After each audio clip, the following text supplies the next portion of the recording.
कहानी की शुरुआत में हमें एक सुनसान जगह को दिखाया जाता है जिसका नाम क्रिस्टल लेक है। तभी हम एक लड़की को देखते हैं जो एक लेडी से डरकर भाग रही थी, क्योंकि यह लेडी इसे जान से मारना चाहती है। लेकिन इससे पहले कि यह लेडी इसे जान से मारे, तभी यह लड़की उसके हाथों से तलवार को छीनकर उसके अंदर घुसा देती है। इस लेडी का बेटा दूर से यह सब कुछ देख रहा है। कुछ देर के बाद यह अपनी माँ के पास में आता है और उस हथियार को उठा लेता है जिस हथियार से इसकी माँ को मारा गया था। इसके बाद हम 5 दोस्तों को देखते हैं जो जंगल में घूम रहे थे। रात को जब यह 5 दोस्त आपस में बैठकर बातें कर ही रहे थे, तभी इनका दोस्त इन्हें क्रिस्टल लेक के बारे में बहुत ही ज्यादा अजीबोगरीब बातें बताता है, लेकिन इसकी बातों पर कोई भी विश्वास नहीं करता। बेटी बहुत ही ज्यादा उदास थी, इसलिए इसका दोस्त उसे घुमाने के लिए जंगल में लेकर जाता है। और अब जो इनका वह दोस्त जो क्रिस्टल लेक के बारे में इन्हें बहुत ही अजीबोगरीब बातें बता रहा था, वह जंगल में अकेला ही एक प्लांट को खोजने के लिए चला जाता है, जिसके लिए यह सभी लोग आए हैं। और तभी इसे वह प्लांट भी मिल जाता है। लेकिन इससे पहले कि यह यहाँ से जाए, तभी नकाब पहना हुआ एक आदमी आकर इसे जान से मार देता है। और यह नकाब पोस्ट कोई और नहीं बल्कि जैसन है, जिसे हमने कहानी की शुरुआत में देखा है। वहीं दूसरी ओर हम बेटनी और उसके दोस्तों को देखते हैं और ये दोनों ही क्रिस्टल लेक के पास में चले जाते हैं। तभी इन दोनों को अपने सामने एक घर नजर आता है और यह दोनों ही उस घर के अंदर में चले जाते हैं, जहाँ पर इन दोनों को बहुत ही पुरानी चीजें नजर आती है। और यहाँ पर इन्हें एक लॉकेट भी मिल जाता है जिसके अंदर जेसन और उसकी माँ की फोटो है। और इस फोटो को देखकर हम समझ जाते हैं कि यह घर जेसन और उसकी माँ का है। लेकिन हैरान कर देने वाली बात यह होती है कि जेसन की माँ की शक्ल और बेटनी की शक्ल एक दूसरे से काफी ज्यादा मिलती है। वहीं दूसरी ओर हम बेटनी के 2 दोस्त को देखते हैं जिन्हें ऐसा लगता है कि उनके टेंट के बाहर कोई तो है। इसके बाद इसका एक दोस्त टेंट से बाहर आकर इधर उधर देखता है। इसके बाद यह उसी रास्ते से जाने लगता है जिस रास्ते से इसका वह दोस्त गया था, जो इन सभी को क्रिस्टल लेक के बारे में बता रहा था। और जब यह थोड़ी दूर आगे जाता है तो इसे अपने दोस्त की डेड बॉडी नजर आती है, जिसे देखकर यह बहुत ही ज्यादा डर जाता है और अपनी जान बचाने के लिए वापस से अपने टेंट की ओर जाता है। लेकिन जब यह अपने कैंप के पास में जाता है तो यह देखता है कि उसके दोस्त को कोई बांधकर आग के ऊपर में लटका दिया है। और जब यह अपने दोस्त को बचाने के लिए उसकी ओर जाता है, तभी यह जेसन के बनाए गए ट्रैप में फंस जाता है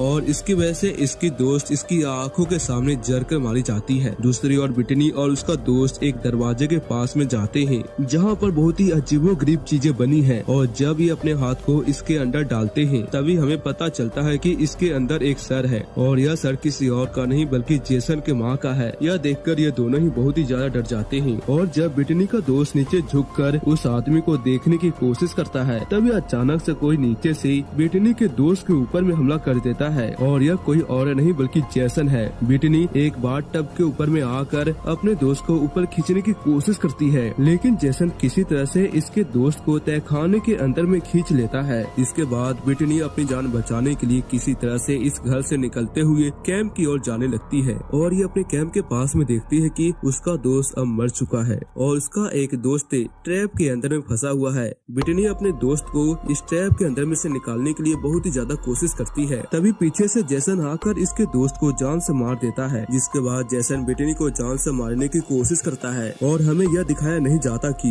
बिटनी अब जिंदा या मर गई। इसके बाद हम 6 हफ्तों के बाद का सीन देखते हैं, जहाँ पर एक गाड़ी गैस स्टेशन की ओर जा रही थी। इसके बाद यह सभी लोग गाड़ी से उतरकर गैस स्टेशन के अंदर में चले जाते हैं और वहीं पर हम क्ले नाम के एक आदमी को देखते हैं, जो गैस स्टेशन के मालिक को एक फोटो दिखाकर उससे पूछता है कि क्या तुमने इसे देखा है। और यह फोटो किसी और का नहीं बल्कि बिटनी का है। और इसी से हम यह समझ जाते हैं कि यह बिटनी का भाई है। लेकिन गैस स्टेशन के मालिक को इसके बारे में ज्यादा कुछ पता नहीं है। इसके बाद हम 5 दोस्तों को देखते हैं जो उसी जंगल में जा रहे थे। इसके बाद हम क्ले को देखते हैं जो एक घर के पास में जाता है और वहाँ के लेडी से अपने बहन के बारे में पूछता है। लेकिन वहाँ की लेडी उसे बताती है कि तुम बेफालतू में अपनी बहन को खोज रहे हो, क्योंकि यहाँ पर जो गायब होता है वह कभी भी जिंदा वापस नहीं आता। लेकिन क्ले इसकी बातों पर विश्वास नहीं करता, इसलिए यह अपनी बहन को खोजने के लिए जंगल में चला जाता है। और इसके बाद क्ले 5 दोस्तों के ग्रुप के पास में चला जाता है और इनमें से एक लड़के का नाम टेडी है। इस ग्रुप में एक लड़की भी होती है जिसका नाम जीना है। जीना क्ले की बहन को खोजने के लिए तैयार हो जाती है और अब ये दोनों ही जंगल में क्ले की बहन को खोजते हैं। दूसरी ओर हम टेडी के 2 दोस्त को देखते हैं जो पानी के अंदर में बोटिंग कर रहे थे,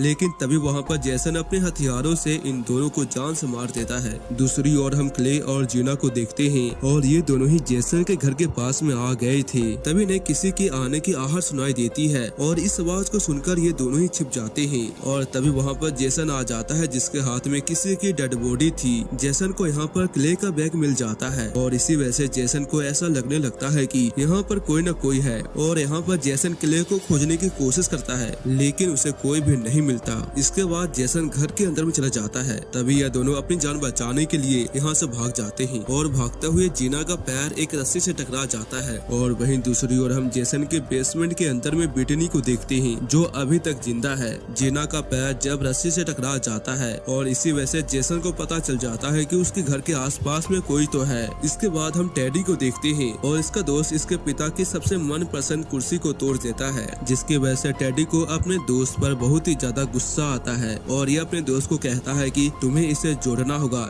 इसलिए जल्दी से टूल बॉक्स को लेकर आओ। जब इसका दोस्त टूल बॉक्स लेने के लिए जाता है तभी वहाँ पर जेसन आकर इस लड़के को जान से मार देता है। इसके बाद हम क्ले और जीना को देखते हैं जो घर के अंदर में आ जाते हैं और सबसे पहले यह पुलिस को फोन करते हैं लेकिन इसके तुरंत बाद ही इस घर की लाइट चली जाती है जिसकी वजह से ये सभी लोग डर जाते हैं। इसके बाद टेडी का एक दोस्त अपने दोस्त को लेने के लिए स्टोर रूम में जाता है जहाँ पर जेसन पहले से मौजूद है और जेसन इसके ऊपर में भी हमला कर देता है लेकिन यह जेसन से किसी तरह से बचते हुए बाहर आ जाता है लेकिन जेसन अपने हथियार से उसके ऊपर में हमला कर ही देता है जिसकी वजह से यह बहुत ही ज्यादा जख्मी हो चुका है और इसके चीखने की आवाज को सुनकर इसके सभी दोस्त इसे बचाने की सोचते हैं लेकिन क्ले इन सभी को बाहर जाने के लिए मना करता है और जब इसे बचाने के लिए इसके पास में कोई भी नहीं आता तब जेसन इस लड़के को जान से मार देता है। वहीं दूसरी ओर हम क्ले को देखते हैं जो अपने पिता के गन को लेने के लिए जाता है और उसके साथ उसकी एक दोस्त भी जाती है लेकिन तभी वहाँ पर जेसन आकर इसकी दोस्त को जान से मार देता है। बाहर हम पुलिस की गाड़ी को देखते हैं।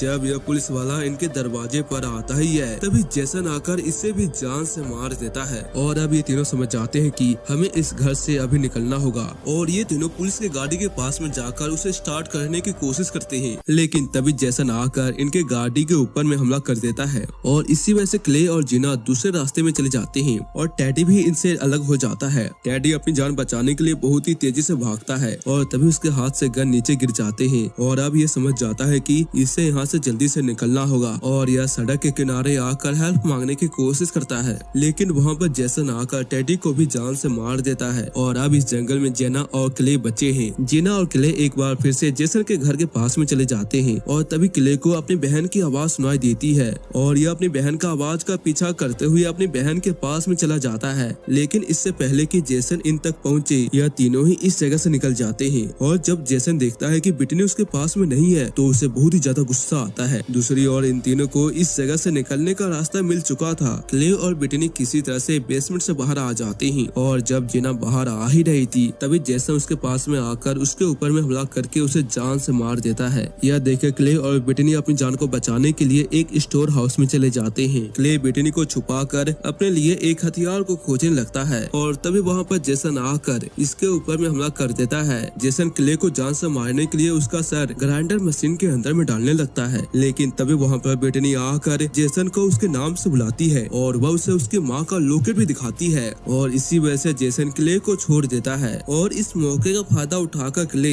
एक चैन से जेसन के गले को बांध देता है और तभी बिटनी इस चैन को ग्राइंडर मशीन के अंदर में फेंक देती है और यह मशीन जेसन को अपनी ओर खींचने लगता है और अब इन दोनों को ऐसा लगता है कि जेसन यहाँ पे मारा जाएगा लेकिन जेसन किसी तरह से इन दोनों को जान से मारने की कोशिश करता है और तभी बिटनी उसी के हथियार को उसके अंदर में घुसा देती है और अब ये दोनों इसकी डेड बॉडी को लेकर क्रिस्टल लेक में फेंक देते हैं और अब ये दोनों सोच ही रहे थे कि जेसन अब मर चुका है लेकिन तभी अचानक से जेसन पानी से बाहर आकर बिटनी को पकड़ लेता है और इसी के साथ यह कहानी यहीं पे खत्म हो जाती है।